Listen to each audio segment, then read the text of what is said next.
රාක්ෂ ශෘංගාරාත්මක කවියක් ගායනා කිරීමටයි දැන් සූදානම් වන්නේ. ඇත්තටම උත්සාහ කිරීමක් තමයි මෙතන සිදුවන්නේ. ශෘංගාරාත්මක කවිය ගැන මම පොඩි විස්තර කිරීමක් කරන්නම්.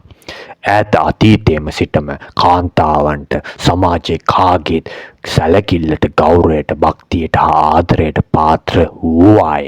මේ නිසා රෝමන් ලලනාවන් කෙරෙහි බොහෝ දෙනාගේ අවධානය යොමු විය. මේ නිසා ජනකවිය අද පියකරු තරුණයන් සුන්දර වස්තුවක් ලෙස දුටුවේය. භාණ්ඩයක්. වස්තුවක් ලෙස. එහෙත් ඇය ගැන වර්ණනා ජුගුප්සා ජනක නොවීය. කවිවල ආදරය, සෙනෙහස හා ලබැතියාව ගැබ්බ තිබුණේය. ශෘංගාරාත්මක කවි ගොඩක් අතරින් මට කියන්න ආස හිතුණු කවියක් තමයි මම දැන් ගායනා කරන්නේ. ඒක අපි ගායනා කරලා උත්සාහ කරලා බලමු.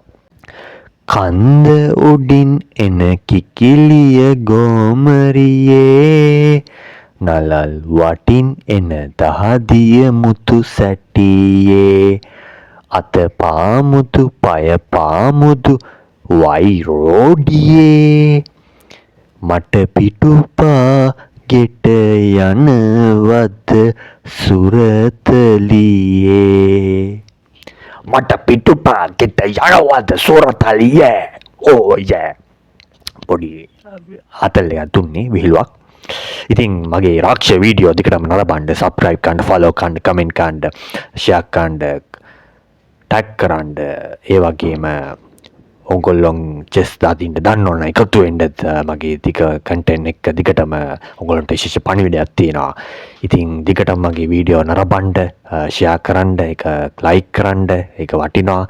එහෙනම් ඊළඟ කන්ටෙන්ට් එක වීඩියෝ එකෙන් හමුවෙමු. ගිහින් එන්නම්. රාක්ෂ